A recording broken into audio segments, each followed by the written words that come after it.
Bonjour à tous et bienvenue sur Crypto Flash, la chaîne de l'actualité crypto. Aujourd'hui, nous allons parler d'un nouveau piratage, plus de 20 millions de dollars encore une fois après le piratage de Sun Finance, un autre piratage. On va parler aussi d'ETF, Spot Bitcoin, je vais vous parler du Shiba et de airdrop. Pas mal de choses dans la vidéo d'aujourd'hui, n'hésitez pas à vous abonner, activer la cloche pour ne rien rater. Et on va commencer tout de suite avec le cours des crypto-monnaies. La hausse continue, Bitcoin 66 000 dollars plus 2,29%, Ethereum légère baisse, moins 0,55%, Solana plus 5%, 160 dollars. Bref, on reste à des niveaux assez élevés pour le Bitcoin, mais regardez, autant on a le Bitcoin qui est en train de un peu de décoller, on se rapproche quand même des plus hauts. On a l'Ether qui lui reste à cette barre des 2900 dollars, 3000 dollars depuis un moment maintenant. Et en fait, le ratio Ether-Bitcoin, eh ben, il est très défavorable à l'Ether et on n'a pas vu de niveau aussi bas au niveau de ce ratio depuis avril 2021, depuis plus de 3 ans. On est en fait à l'Ether qui sous-performe par rapport au Bitcoin. Donc vous l'avez constaté, mais là voilà, d'un point de vue quantitatif, bah, ça remonte vraiment à avril 2021, ce niveau aussi bas pour l'Ether. Donc ça montre aussi que l'Ether a encore beaucoup de marge de croissance, on va dire, mais il y a pas mal de difficultés aussi sur l'Ether. Autant on était sur un narratif qui était plutôt positif autour de l'Ether fin d'année dernière, on disait qu'il y avait l'ETF qui allait être validé, etc. Là, l'ETF spot Ether, il y a très peu de chances qu'il soit validé à la fin du mois. Mais on a aussi Solana qui est en train de prendre pas mal de parts de marché à Ethereum sur un certain nombre de choses. Par exemple, regardez là, on est sur le volume des exchanges décentralisés sur les divers blockchains. Et ben, on a la courbe, enfin la partie grise, c'est l'Ether et ça a beaucoup baissé depuis janvier 2023. Regardez, janvier 2023, on était à plus de 60%. Là, on est à beaucoup moins. On est à moins de 40%. Ce qui est en bleu, c'est Solana, qui a pris beaucoup de place dans ce schéma. Et on a la BNB Chain qui existe encore, bien sûr. On a aussi des solutions de L2 qui commencent à prendre qui commencent à prendre du terrain. Mais bon, ça, on va dire, ça reste dans l'écosystème Ethereum. Mais surtout, Solana vraiment se rapproche d'Ethereum clairement au niveau des DEX. On voit avec la folie des memecoins sur Solana, et ben il y a forcément beaucoup plus de volume sur les DEX. Et maintenant, la question, c'est est-ce que ça va rester comme ça dans le temps?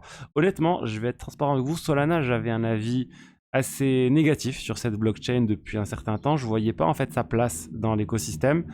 Là, j'ai toujours pas acheté de token Sol, mais je vois clairement qu'il y a une place à Solana. Il y a une communauté, il y a des développeurs, il y a des gens qui font des choses sur Solana, et je pense que c'est bien parti pour rester. Il y a une approche différente sur Solana de plein de choses. En fait, c'est deux philosophies qui sont complètement différentes, Solana et Ethereum. Tant mieux que les deux existent, tant mieux. Ça crée cette concurrence entre les deux. C'est bien pour les utilisateurs. Par exemple, on va avoir Ethereum qui va tirer vers le haut Solana sur l'aspect stabilité. On va avoir Solana qui va être tiré aussi, Ethereum qui va être tiré vers le haut par Solana sur l'aspect frais, comment réduire les frais de transaction. Bref, je pense que c'est du gagnant-gagnant pour les utilisateurs. Et voilà, est-ce que je vais investir sur Solana là à court terme? Je pense pas, mais voilà, mon avis global, on va dire, a changé sur Solana après tout ce que j'ai vu pendant le bear market aussi. Sur Solana, malgré le bear market, malgré que le token soit à 10 dollars, bah, il y avait toujours des gens, il y avait toujours la communauté, il y avait toujours les développeurs. Et au final, bah, ça se voit maintenant. Ensuite, on va parler de Bitcoin avec le patron des ETF BlackRock, qui s'appelle, l'ancien patron Salim Ramji, qui était patron des ETF chez BlackRock, qui vient de basculer chez Vanguard, qui est un géant de l'investissement aux États-Unis, devenu CEO chez Vanguard. Alors les gens se sont dit peut-être qu'il va changer la position de Vanguard sur les ETF spot Bitcoin. On rappelle que Vanguard, ils n'avaient pas voulu lancer d'ETF spot Bitcoin alors qu'ils sont, ils auraient pu, ils sont clairement concurrents de Fidelity, etc. Ils auraient pu lancer ça. Ils sont très connus pour des ETF avec des frais très très faibles, donc ils auraient pu lancer, mais ils l'ont pas fait. Parce que le Bitcoin est trop volatile pour eux et Vanguard, c'est la stabilité, ils sont contre un peu toute cette volatilité. Et ben, le nouveau CEO a dit qu'il comptait rester. Il ne comptait pas changer cette position parce que c'était l'ADN de Vanguard. Du coup, toujours pas d'ETF spot Bitcoin chez Vanguard. Mais surtout, ce qui est gêné, c'est que en plus de ne pas offrir d'ETF spot Bitcoin, ils n'autorisaient pas leurs clients à acheter des ETF spot Bitcoin via la plateforme d'investissement de Vanguard. Ça aussi, c'est gênant. Mais sur ce point, il n'a pas été interrogé. Du coup, il n'a pas donné son avis sur le sujet. Peut-être que ça va changer. Mais en tout cas, pas d'ETF spot Bitcoin côté Vanguard dans les prochains jours ou semaines.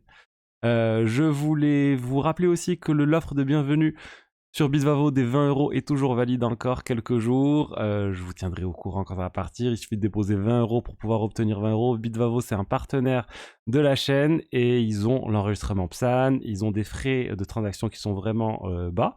On a en plus la première semaine les frais de trading qui sont gratuits jusqu'à 10 000 euros. Et il y a plus de 250 cryptos. Donc n'hésitez pas vraiment à jeter un œil. Vous souhaitez avoir un deuxième exchange, une deuxième plateforme, ça peut être une bonne solution. Ça permet aussi de soutenir la chaîne. Vous avez le lien dans la description. Alors, on va parler maintenant de piratage. Piratage avec Alex. Alex Lab qui vient d'être piraté. C'est quoi Alex? C'est une couche qui permet d'avoir de la finance décentralisée. C'est dans l'écosystème Bitcoin, c'est sur Stacks. Et là, le protocole s'est fait pirater. Alors, on n'est pas sur un piratage de smart contracts. On est sur les clés privées qui ont été piratées suite à du phishing.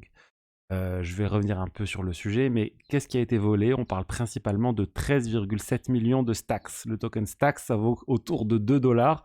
Donc voilà, faites le calcul, on est à près de 28 millions de dollars volés. Il y a plein d'autres tokens qui ont été volés, mais ils ont été récupérés. Donc la grosse perte, c'est les tokens STX. Il y a une perte de confiance aussi dans le token Alex qui a fortement baissé. Mais pour moi, ce qui est très inquiétant, c'est que ce qui a été volé, c'est les clés privées. Les clés privées, on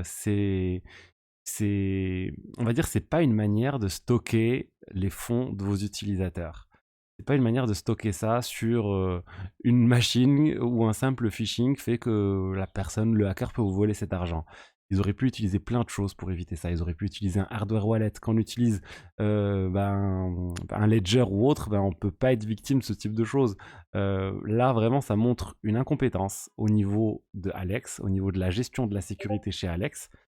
S'ils auraient pu vraiment ne pas être victimes de tout ça simplement. Il y avait plein de technologies différentes pour éviter ça. Ils auraient pu utiliser, je sais pas, un multisig, ils auraient pu utiliser un hardware wallet, il y a plein de choses, mais là, on va dire, la base, c'est vraiment de ne pas connecter en plus le PC qui contient les clés privées à Internet et être victime d'un phishing. C'est une erreur de débutant. Et donc malheureusement, ça montre que Alex, ils sont pas du tout au point d'un point de vue sécurité. Est-ce qu'ils vont réussir à récupérer l'argent maintenant? C'est un autre sujet. Ils espèrent, ils sont en train de négocier avec le hacker, comme quoi ils vont pas aller porter plainte s'ils retournaient l'argent ou une grande partie des cryptos. Bon, on va voir ce que ça va donner, mais voilà, il y a quelques jours, je vous disais, ça s'est calmé un peu les piratages, et là, juste après que j'ai dit ça, c'est reparti. On a Sun Finance, plus de 20 millions de dollars, on a pareil Alex là, et j'espère que ça va s'arrêter pour les prochains jours. Ensuite, on va parler du Shiba, avec le token SHIB et le Shiba Swap, qui est l'exchange de tout cet écosystème autour du même coin Shiba Inu. Le Shiba Swap qui fait son arrivée sur le L2 Shibarium, la blockchain Shibarium qui a été lancée sur Ethereum, c'est un L2 de Ethereum. Et Shiba Swap arrive. Initialement, ça a été lancé sur Ethereum, le Shiba Swap. Là, ils font la transition vers le Shibarium. Et c'est une bonne chose pour le token SHIB parce que plus il y a de transactions sur Shibarium, plus il y a de SHIB qui est brûlé. Donc, une bonne chose pour le token SHIB. Et maintenant, on va voir s'ils vont vraiment trouver une audience pour le Shibarium. Est-ce qu'il va y avoir plein d'utilisateurs? Est-ce qu'ils vont tous migrer? C'est tout le sujet là. On est en train de voir plein de solutions de niveau 2 qui sont en train de se lancer de partout. La question c'est, est-ce qu'il va y avoir suffisamment d'utilisateurs sur toutes ces solutions? Parce qu'au final, ça coûte quand même cher de faire tourner cette solution, des solutions de niveau 2. Il faut inciter les validateurs. Il y a clairement de l'argent qui est perdu dans ces solutions de niveau 2. Donc il faut voir comment les projets vont arriver à trouver leur équilibre. Et donc je voulais vous en parler de tout ça parce que cette migration, c'est quand même quelque chose d'important pour le Shiba Inu. Ensuite, on va rester sur les solutions de niveau 2. J'ai l'impression qu'on parle que de ça ces derniers temps, mais vraiment, c'est un peu le narratif 2024. Aussi, un des narratifs, il y a plein de narratifs 2024. La DeFi sur le Bitcoin, ça en est un. Il y a plein d'autres choses. L'IA et les cryptos, bref. Je reviens sur Blast, la solution de niveau 2 sur Ethereum, qui a annoncé des détails sur l'airdrop. L'airdrop, on rappelle, il fallait bloquer des tokens Ether ou de l'USDC sur Blast il y a maintenant plusieurs mois de cela, en espérant gagner des points et obtenir l'airdrop. Là, l'airdrop devait arriver fin mai. Là, ils viennent d'annoncer un retard et au final, ça arrivera que en juin. Donc pas d'airdrop avant fin juin, le 26 juin pour être exact, la date du airdrop. Personnellement, j'avais farmé Blast, mais je pense que c'est l'un des pires airdrops. Je me sens un peu piégé sur Blast parce que si je retire, je perds tous mes points. Et au final, je suis sûr que l'airdrop vaudra pas le coup, que ça sera quelque chose de négligeable et que j'aurais mieux fait de placer les jetons sur Eigenlayer par exemple. Je crois que ça m'aurait plus rapporté. Mais bon, au moins je me dis, ça me force à pas toucher à ces tokens. Et voilà, je retirerai tout de toute façon le 26 juin. Donc voilà ce que je voulais vous dire aujourd'hui sur les divers news liés aux cryptos. Je vous rappelle, il y a ma formation sur comment générer le meilleur rendement possible sur vos cryptos. Vous pouvez y accéder avec le lien dans la description.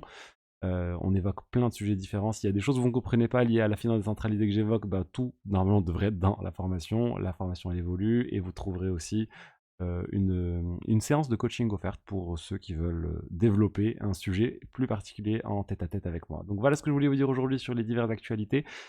J'espère que le contenu vous a plu. N'hésitez pas à liker, commenter, vous abonner. Je vous dis à demain pour la suite. Au revoir.